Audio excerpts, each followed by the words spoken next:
The sun had barely crested the ridgeline when the group left the gravel parking lot, backpacks bouncing and boots crunching over loose stones. The air was crisp, mountain clean, and quiet, eerily quiet. No birdsong, no rustling leaves, just the wind sighing through the evergreens like a breath held too long.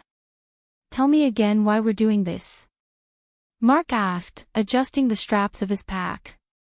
"Because," said Jen, checking her compass with exaggerated drama, "we're young, dumb, and full of questionable life choices." Laughter rippled through the group. There were 5 of them: Jen, the self-appointed leader and folklore junkie; Mark, her sarcastic boyfriend; Eli, the quiet one with a camera always in hand; Tanya, sweet but skittish; and Deacon, all muscle and bravado. Their plan was simple: hike deep into the Appalachians, camp for 2 nights, and film a short doc about local ghost legends. The one Jen had picked this time: the ghost of Still Hollow. Legend says a woman named Clara May was buried alive during the fever of '39, Jen explained as they crossed a rickety wooden footbridge. Her husband thought she was dead, only she wasn't. Folks say she still wanders the woods, looking for someone to hear her scratching. Tanya shuddered. "Why do you always pick the creepy ones?" "Because the creepy ones are the most fun," Jen grinned. Miles passed in patchy sunlight and rising mist. The trail grew narrower, twisting through skeletal trees and moss-covered rocks. At one point, Eli stopped and snapped a photo of something off-trail. "What was it?" Mark asked. Eli frowned at the screen. "I thought I saw. Never mind. Just a trick of the light." By late afternoon, they reached a flat clearing nestled between 2 ridges. Pines leaned in from every direction, crowding the sky. The air here felt different, stiller, heavier. "This is the spot," Jen announced. "Camp here. Then tomorrow, we hike into Still Hollow." As tents went up and the fire crackled to life, shadows crept from the trees like reaching fingers. Tanya sat close to the fire, arms crossed. "Don't you feel it?" she whispered. "Like something's watching."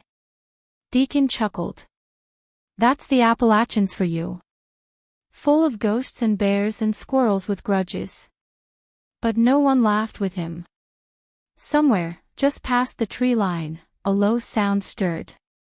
Not an animal. Not the wind. A faint scratching. No one said anything at first. They just sat there, frozen, faces flickering in the firelight, heads tilted slightly like animals catching a scent on the wind. "There it is again," Tanya whispered, her voice barely above the crackle of burning wood. Mark stood slowly, squinting into the trees. "Probably a raccoon." Jen reached for her flashlight. "Or a porcupine. Could be digging around." She clicked it on and swept the beam toward the trees. Pine needles shimmered silver in the light, trunks casting long, thin shadows. Nothing moved. Eli raised his camera and started recording, zooming in on the underbrush. "We should document it, just in case." The sound stopped. Deacon tossed another log into the fire and grinned. "You all jumpier than a cat in a dog kennel." He took a swig from his flask and leaned back against his pack. "This is why I don't believe in ghost stories." Jen shot him a look. "Then why did you come?" "Because y'all wouldn't stop bugging me, and I like beer in the woods." That got a few weak chuckles, enough to ease the tension. For a while. As night draped itself over the forest, the group settled in around the fire. Jen read from a leather-bound journal she'd brought, old Appalachian legends copied down by her grandfather. She told stories of women who turned to smoke, of shadows that followed men home, of children who disappeared into trees and returned with eyes the color of fog. Still Hollow was named after the sound, she said, voice low and theatrical. "Still as a coffin," they used to say. A place where sound dies. Where even the birds don't sing. People say if you go quiet enough, you can hear her fingers scratching the inside of her coffin, buried deep in the clay. Jesus, Jen, Mark muttered, pulling his sleeping bag tighter around him. It's just a story, she smiled. A good one. That night, sleep came hard. Tanya cried out once in the dark, saying something had brushed her face. Deacon snored. Jen rolled over and stared at the stars, too restless to close her eyes. And somewhere, far off, or maybe close, came the faintest sound. Scratch. Scratch. Scratch. Like fingernails on wet wood. Jen sat bolt upright in her sleeping bag, heart pounding against her ribs like it was trying to escape. She held her breath, listening. Nothing. Only the fire's soft hiss and the occasional creak of tree branches shifting above. She glanced toward the tents. Deacon was still snoring. Tanya's light was on inside hers, casting a dim orange glow. Jen reached for her boots, tugging them on quietly. The air was colder now, the kind of deep, wet cold that seeped into bones. She stepped out of her tent with her flashlight in hand and swung the beam in a slow arc across the trees. Mist clung low to the ground like smoke, coiling between the trunks. Eli, she called softly. No answer. His tent was half-zipped, camera missing. Eli.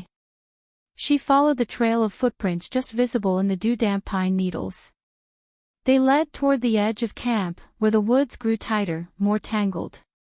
The deeper she went, the heavier everything felt, like the forest itself was pressing down on her. Then she found him. Eli stood perfectly still about 20 feet ahead, his back to her, camera raised. Eli, what are you doing? He didn't move. Jen stepped closer. Hey, come on. Don't be weird. He slowly lowered the camera. There was something out here, he said without turning. His voice sounded hollow, almost far away. I saw her. Just for a second. Pale, barefoot, she didn't blink. Jen's skin prickled. What are you talking about? He finally turned. His eyes were wide, unfocused. She was standing in the trees. Just watching. I started filming, but then she was gone. Jen stepped closer, hand on his shoulder. Let's go back. But just then, they heard it again. Scratch, scratch, scratch. This time it was closer. And it wasn't coming from the trees. It was coming from beneath their feet. Jen stepped back, her boots sinking slightly into the damp soil. Eli, did you hear that? He nodded, swallowing hard. It came from the ground. They both stood still, flashlights trembling in their hands. Around them, the trees seemed to tighten, leaning in like eavesdroppers. The scratching came again, soft, deliberate, like something trapped and determined. Then, silence. Come on, Jen whispered, grabbing Eli's arm. We're going back to camp. Now. They walked fast, barely speaking, breath clouding in the cold night air. The firelight finally broke through the trees, casting flickering shadows that felt like a sanctuary. The others were awake now. Tanya peeked out of her tent, eyes puffy and red.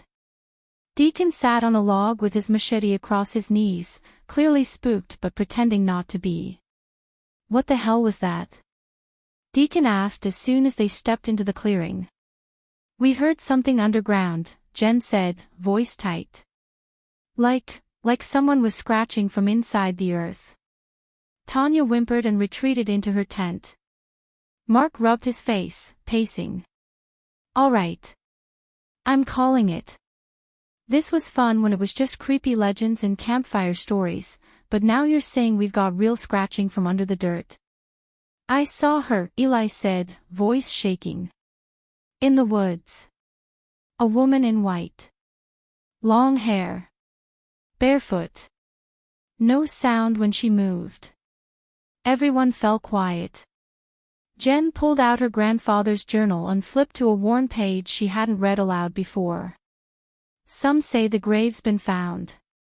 Shallow, marked by nothing but pine needles and bad air. If you stand too long in the wrong place, the ground feels soft, like breath below. Still hollow is real, she said. And I think we're already in it. A gust of wind tore through the camp, scattering embers. The fire flickered low. And then, as if called forth by their fear, a long, echoing creak rang out from the woods. Like the groan of a coffin lid being forced open. No one moved.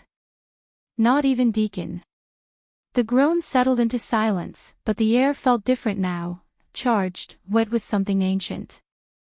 Jen's flashlight flickered and died. Tanya's tent zipper shrieked as she scrambled out, clutching her jacket. "We have to go," Tanya whispered. "Please. I don't care if it's 3 in the morning, let's just hike out." Eli turned slowly in the direction of the sound. His hands trembled around the camera still hanging from his neck. "I think she's awake." "Don't say that," Mark snapped. "There's no she. There's no ghost. This is just paranoia, stories, and wind messing with your head." Deacon stood, machete gripped tightly in one hand. "No one's hiking out in the dark. You think going through this forest at night is safer? We'll break ankles, fall off a ridge, or worse. But we stay here," Tanya said, voice shaking, "and she finds us." A sound like breathing swept through the clearing, not theirs. Deeper. Wrong. Jen held her grandfather's journal to her chest. "We're staying until morning. All of us. And we don't leave the fire." The group huddled closer as the flames shrank lower. Jen fed it with what dry wood she had, but the fire fought back weakly, as if the very air was dampening it. Then, laughter. Faint, lilting. A woman's voice. It came from the trees, soft, broken, like a music box wound too tight. "No," Tanya sobbed, backing away. "No, no, no. Do you hear it too?" Eli asked, looking at Jen. She nodded slowly. "She's close." Mark turned to her, his face pale. "You said she was buried. That she scratches from underground.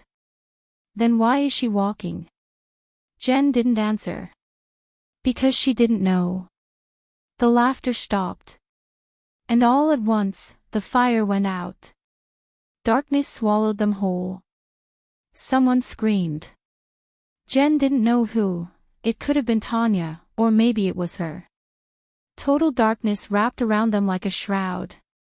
Even the stars above were gone, hidden behind clouds or something worse. Panic surged through the group as feet scrambled over leaves, bodies bumped into each other blindly. "Where's the fire?" Deacon barked. I don't know." Jen cried, fumbling in the blackness for her pack. Her flashlight was dead. Her hands were cold, shaking. "I can't see." Tanya sobbed. "Please, someone, help." "Quiet." Eli hissed. "Just stop moving." Everyone stopped moving. They froze. A twig snapped somewhere beyond them. Then another. The crunch of a footstep, barefoot, slow, deliberate, on pine needles. Jen could feel it now, the presence. Heavy, suffocating. Like grief made real. The cold was bone-deep, damp, as if the air had been pulled from a crypt. From the dark came a voice. "I was cold, too." Soft. "Close." Jen's heart nearly stopped. Then Tanya screamed again, a blood-curdling, panicked cry that rose and cut off in an instant. "Tanya!" Mark shouted. No response. Eli flicked on his camera's night vision. The green light stuttered to life, illuminating trees and shapes too fast to track. But one thing was clear, Tanya was gone. "Oh God," Eli muttered, panning the camera wildly. "She was right here, she was right next to me." Deacon ran in the direction of her voice, machete raised. "Tanya!" Jen grabbed Mark's arm before he could follow. "Don't. We'll get separated." Deacon's flashlight beam vanished into the trees. More crunching. Then, silence. No screams. No answer. Just the sound of wind returning through the forest, like a long breath exhaled. Jen stepped backward, colliding with Eli, who had lowered the camera. His face was blank. "She's picking us off," he whispered. "She's not buried anymore." The clearing felt emptier now, like the trees themselves had swallowed sound, space, people. Jen forced herself to breathe. Okay, listen to me," she whispered harshly. "We stay here.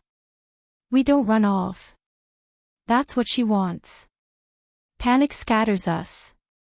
Mark nodded numbly, eyes wide and glinting with terror. "Tanya's gone. Deacon's not answering. We're next." Eli sat down hard on a mossy log, still holding the camera like a lifeline. "I saw something on the edge of the frame. Just for a second." He shook his head. "She's not like a ghost. Not transparent. Not floating. She's flesh." "What do you mean?" Jen asked, crouching beside him. "I mean she's not a vision. She's real." Her feet left prints. Mark ran his hands through his hair, pacing in small circles. "This is insane. She can't be real, this is a campfire story. A myth."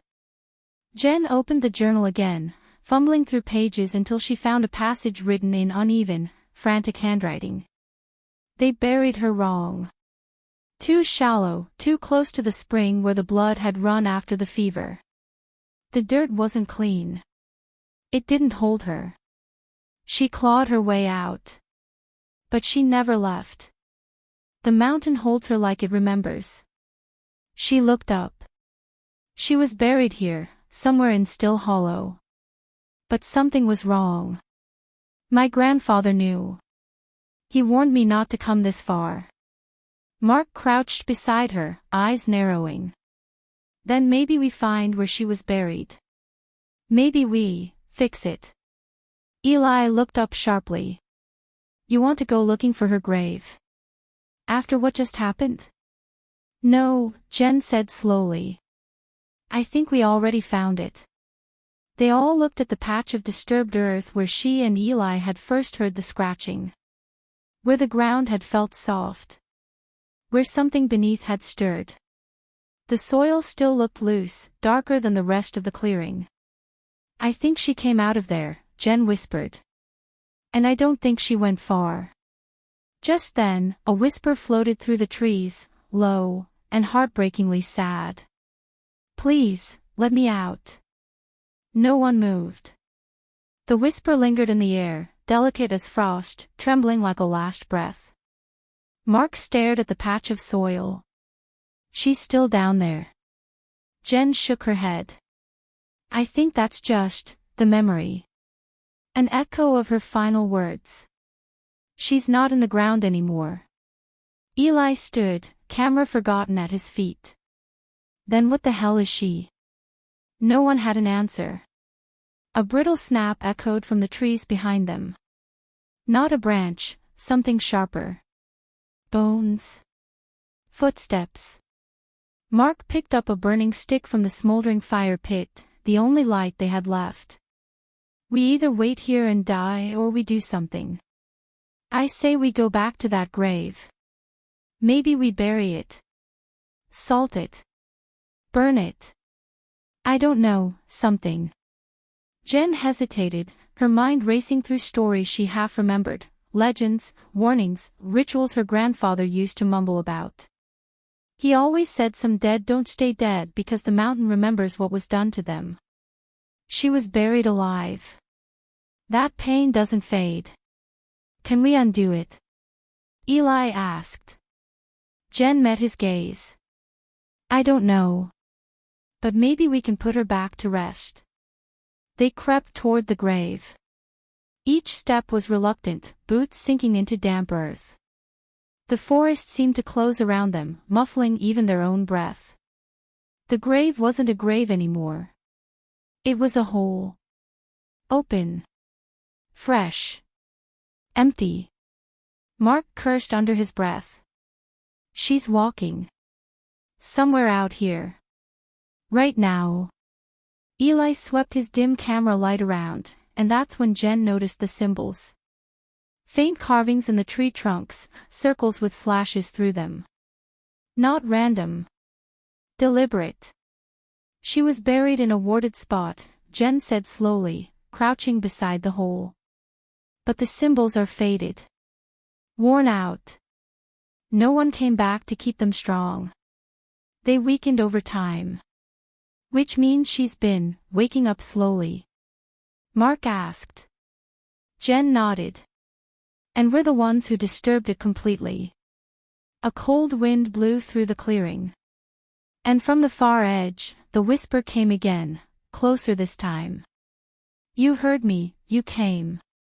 The whisper slithered through the trees like smoke, wrapping around their nerves, tightening their chests. Mark tightened his grip on the burning stick, knuckles white. We need to find her before she finds us. Eli lifted his camera, scanning the dark woods for movement. Shadows danced between branches, and something glided just out of clear sight, too fast, too quiet. Jen pulled her jacket tighter, breath coming in shallow gasps. We don't know what she wants. If she's angry, or lost. If she's still trapped somewhere between life and death. Suddenly, a faint shape emerged at the tree line, a woman in tattered white, hair hanging like wet vines, skin pale and mottled. Her eyes glowed faintly in the dark, empty yet pleading. Tanya, Jen whispered, stepping forward. But the woman raised a shaking hand, voice a broken murmur, not her, not yet. The figure turned and vanished into the shadows like mist. Did you see that? Eli breathed. Mark cursed. This just got way worse. Jen's mind raced. We don't have much time. If she's still tethered here, if she's still bound by this place, we have to find a way to end it. Deacon's voice cut through the tension as he appeared at the edge of the clearing, machete dripping with mud and leaves. I found something. He held up a rusted metal box covered in roots, carved with strange symbols. Jen's heart leapt. That's the old burial chest. It said to hold what was left of her, clothes, trinkets, maybe even a piece of her soul. Then we bury it again, Mark said, eyes fierce. Stronger this time. Jen nodded. But we have to be ready. Whatever she is now, she's not just a ghost. The woods closed in, the wind carrying distant, sorrowful cries. They had to act, before the mountain claimed them all. With trembling hands, Jen took the rusted box from Deacon. The metal was cold and heavy, coated in decades of grime and moss. The symbols etched into its surface pulsed faintly in the moonlight, like a heartbeat trapped beneath the rust. We need to bury this deep, Jen said. Far enough from the clearing, but still within the warded circle. If we don't, whatever tether she has to this world will never break. Mark grabbed a shovel from the camp gear. Let's get to work. As they began digging, the forest around them grew eerily silent. No wind, no animals, just the steady scrape of shovel against earth. Tanya's absence weighed on them like a shadow. Eli trained his camera on the grave, capturing every moment, every shudder of the ground. Jen felt eyes on her, the ghostly presence never far away. She shivered and glanced over her shoulder, half expecting to see the pale woman again. Suddenly, a cold gust swept through the clearing. Leaves and dirt spiraled upward, and a low moan echoed through the trees. Mark froze mid-dig. It's here. From the darkness emerged the woman, Clara May, or whatever she had become, her face pale and streaked with dirt, eyes glowing with an unnatural light. Jen stepped forward, voice steady despite her pounding heart. We're putting this to rest. You don't have to be trapped here anymore. The woman raised trembling hands, reaching out like a plea. Mark moved to cover Jen, machete ready. The ground trembled beneath their feet.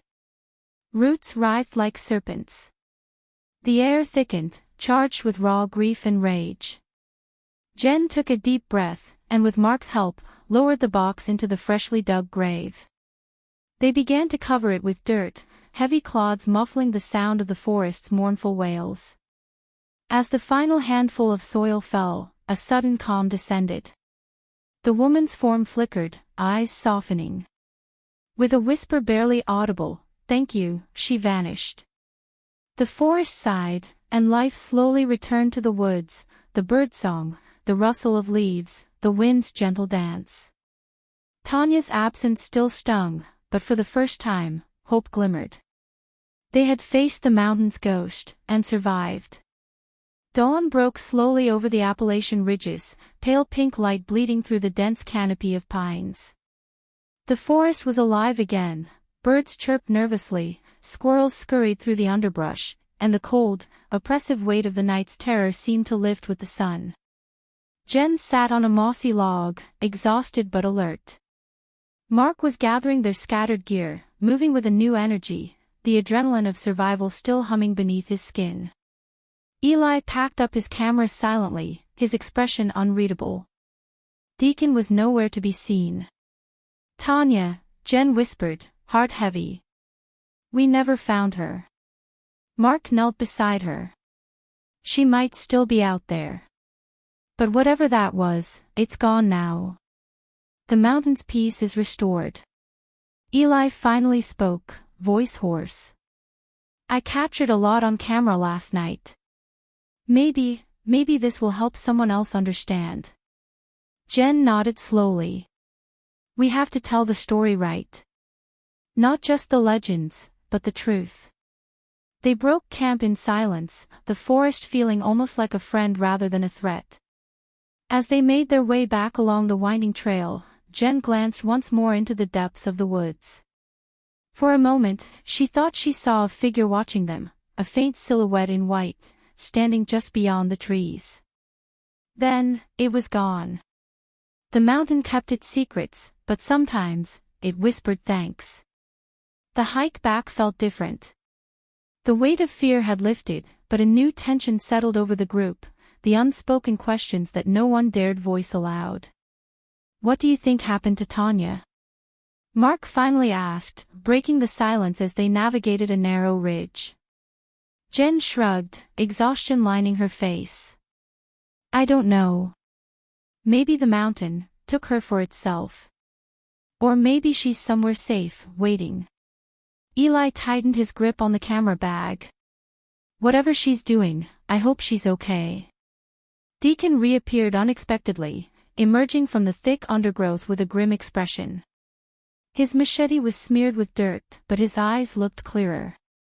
"I got turned around last night," he admitted. "Thought I heard something in the distance and chased after it." Jen's heart skipped. "Did you see her?" "Tanya?" Deacon shook his head. "No. Just shadows and silence. But I swear I felt something watching me the whole time." They pressed on, the trail winding down toward the edge of the forest and back to the world they'd left behind.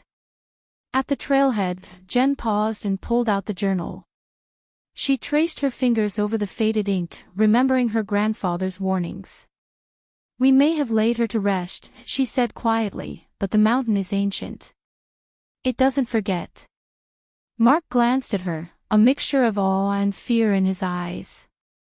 "You think this is really over?" Jen looked back toward the dark tree line, where the whispers had faded but never fully disappeared. "No," she said softly. "Not ever. The town back at the foot of the mountain seemed almost surreal in contrast to the raw wilderness they'd left behind. The sun was higher now, and the streets bustled with life, oblivious to the night's horrors.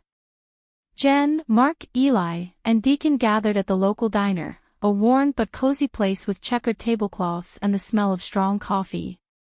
They sat in a corner booth, nursing cold drinks, trying to shake the lingering unease. "We need to get this recorded properly," Jen said, pulling out her grandfather's journal once more. "Not just the legends, but what we experienced. If it happened to us, it could happen to others." Eli nodded, his camera resting on the table like a silent witness. "The footage, it's going to be hard to explain. People will call it fake or madness." Mark laughed bitterly. "Yeah, great. 5 friends lose their minds in the woods. Real professional." Deacon leaned back, eyes thoughtful. "Whether people believe it or not, we know what happened. That counts." Jen looked around the table. Despite everything, despite the fear and loss, a bond had formed between them, forged in fire, grief, and survival.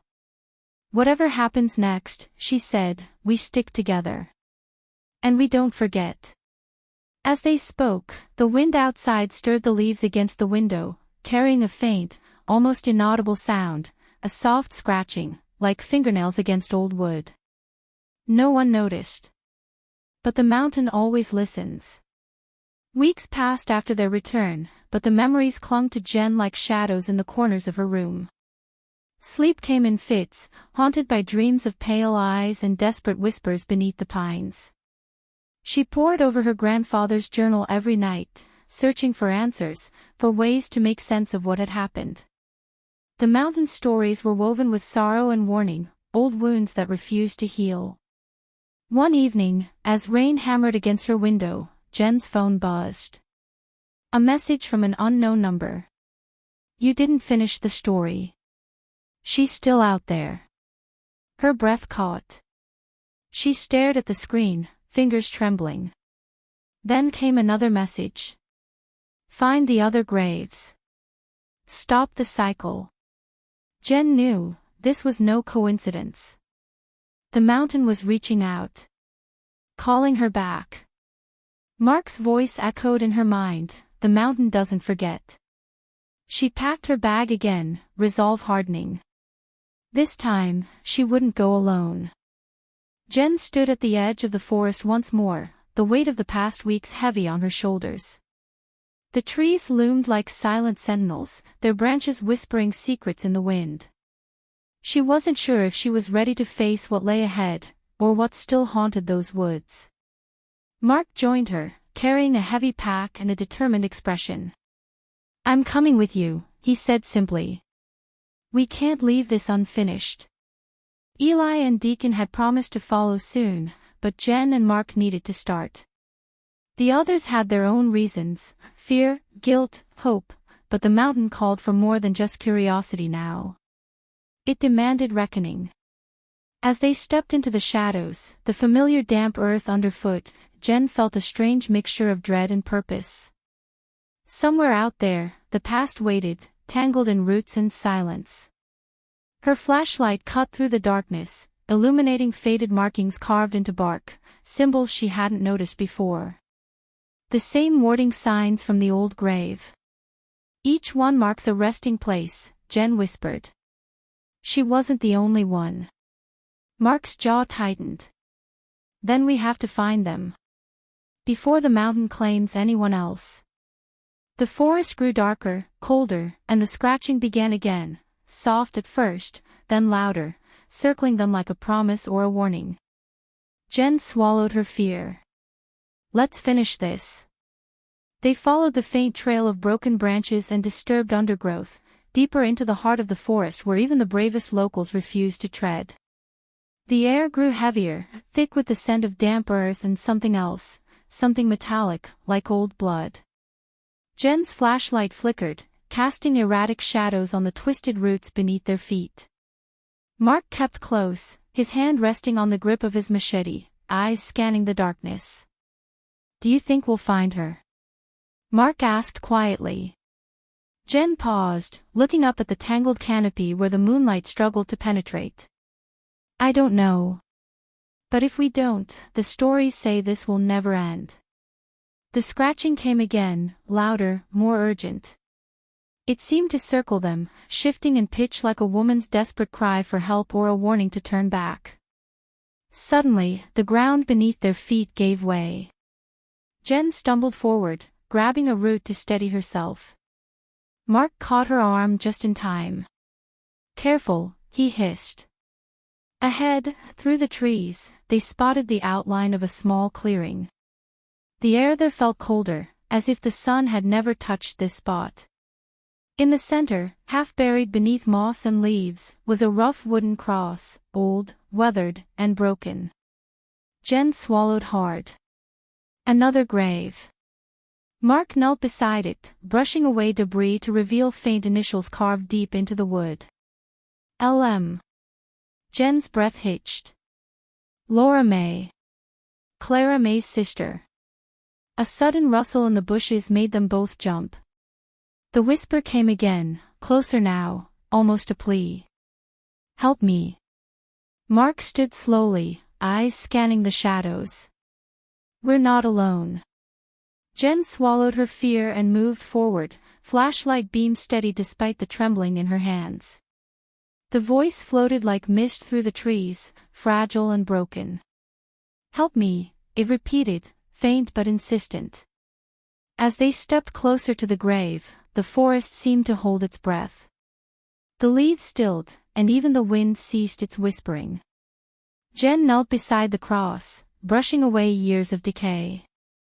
Beneath the moss, she spotted a small, rusted locket half buried in the dirt.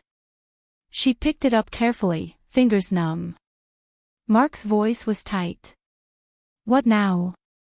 We bury it. Say some prayer. Jen shook her head, her mind racing through the journal's pages. No. We have to do more. The mountain demands more than just burial. We have to listen. The locket creaked open. Inside was a faded photograph, a young woman with kind eyes and a sad smile. Laura May, Jen whispered. Suddenly, the air shifted. A cold breath swept past, carrying a whisper that sounded almost like gratitude. Thank you. Before they could react, the ground near the grave trembled. Roots writhed like serpents, pushing aside earth as something stirred beneath. Mark grabbed Jen's arm. Run.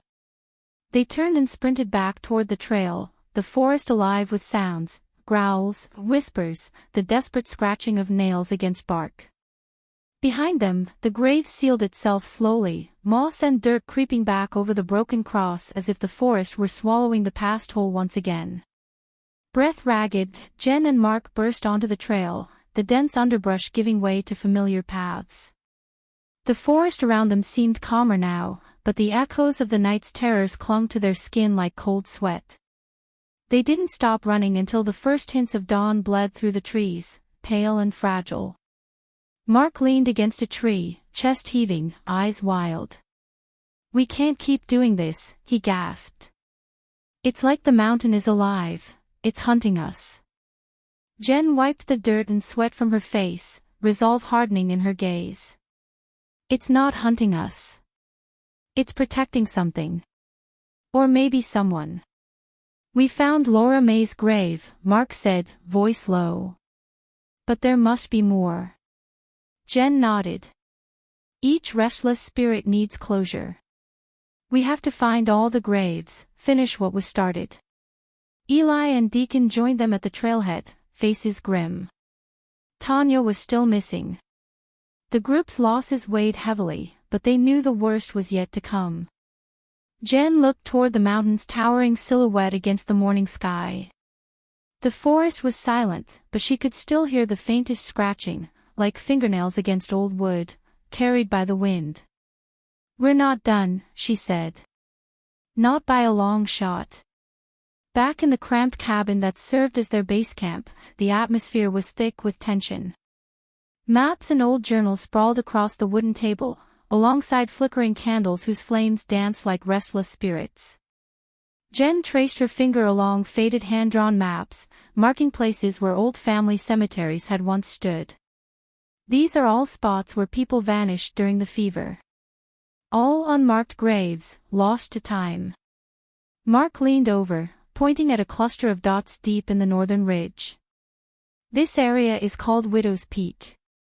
Locals say it's cursed. Eli adjusted the camera tripod, exhausted but determined. If the mountain is holding these souls captive, maybe that's where they're strongest. Maybe we find them there. Deacon cracked his knuckles, steeling himself. One last hike. Then we end this. Jen looked around at the faces of her friends, each worn by fear but glowing with fierce determination. The mountain's whispers had pulled them into a dark story centuries old. Now, it was their turn to write the ending. Outside, the wind howled through the trees like a mournful song. Somewhere in the distance, faint scratching echoed. "Let's go," Jen said quietly. "For Tanya. For all of them." The trail to Widow's Peak was steeper, the air thinner and colder as they climbed. The trees grew sparse, replaced by jagged rocks and twisted brambles. A gray fog clung to the ground, swirling around their boots like restless spirits rising from the earth. Jen led the way, clutching the journal and her flashlight. The others followed close, eyes darting nervously at every shadow. Hours passed. The sun sank lower, casting long, eerie shadows that stretched like fingers across the rocky terrain.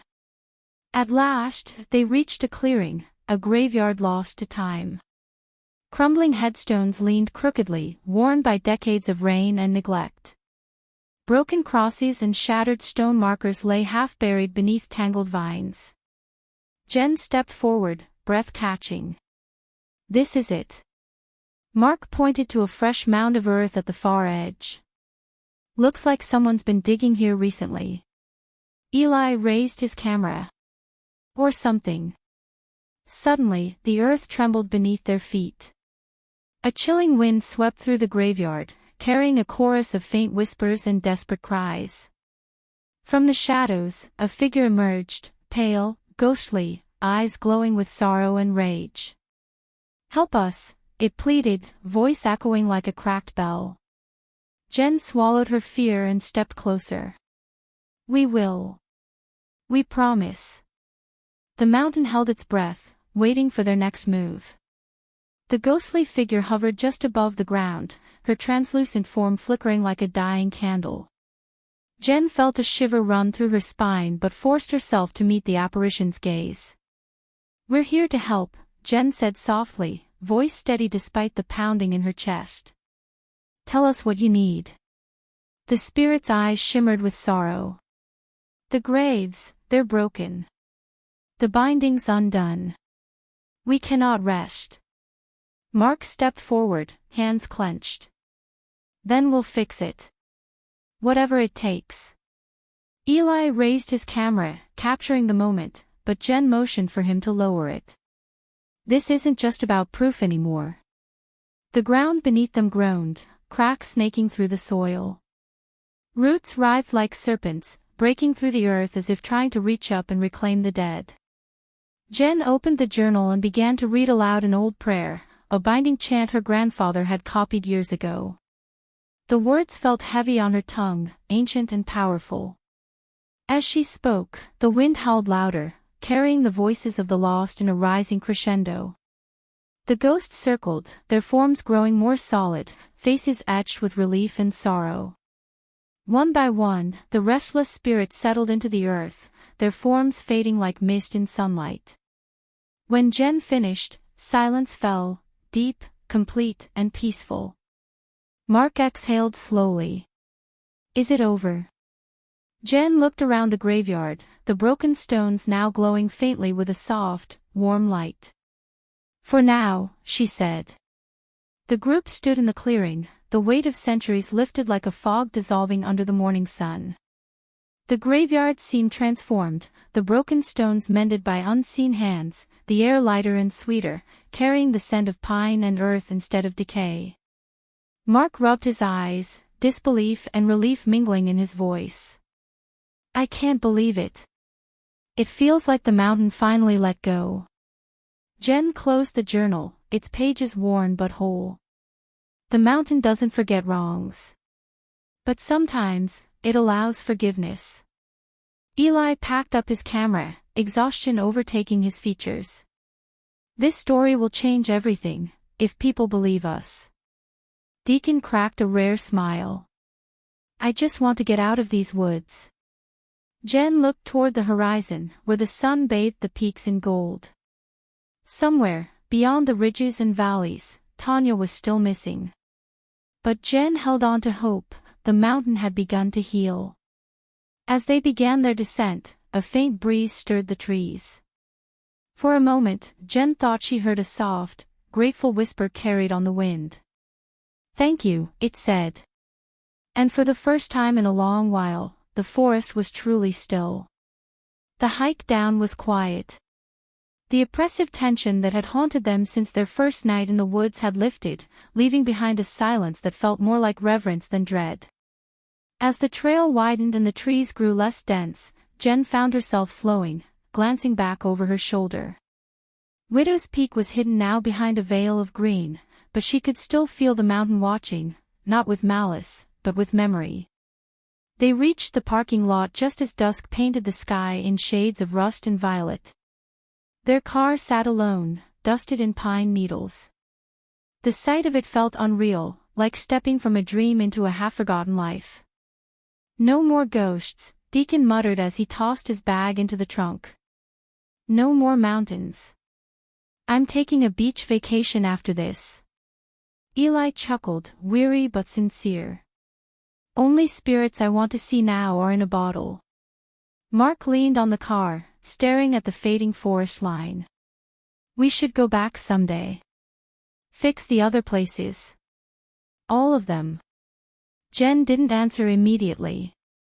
She held the journal in her lap, fingers tracing the cover's worn leather. We will, she said. But we do it the right way. With respect. With care. They climbed into the car, the engine rumbling to life. As they pulled away from the mountain, Jen looked back one last time. In the rearview mirror, for the briefest moment, a figure in white stood among the trees, watching them with calm, peaceful eyes. She didn't follow. She didn't need to. She had finally been heard. Days turned into weeks. The world moved on, but something inside Jen had changed. Back home, she poured herself into the work, editing the footage with Eli, scanning old maps and family records, writing down everything they had seen, heard, and survived. What had begun as a curiosity, a campfire tale, had become something sacred. The final video they released wasn't flashy. There were no jump scares or spooky soundtracks, just raw footage, the mountain, and truth. It went viral. Comments poured in from all over. I've heard whispers like that near the Blue Ridge. My grandmother told a story just like this. There's a place in Kentucky where the ground never stays dry. Jen read them all, each one confirming what she already knew. The Appalachian Mountains were full of ghosts, some angry, some lost, all bound to stories long buried and forgotten by the living. Mark started organizing a network of local historians and folklorists. Eli took his camera and went deeper, filming others who had their own encounters. Deacon, true to his word, went to the beach, but he sent postcards every week, always signed, "Still Hollow doesn't win." As for Jen, she kept the journal open on her desk. Her grandfather's words lived on through her now. His warnings had saved her life. And though Tanya had not returned, Jen refused to give up. Somewhere, Tanya's story was still unfolding, and Jen would be ready to hear it when the mountain whispered again. Because now, she listened.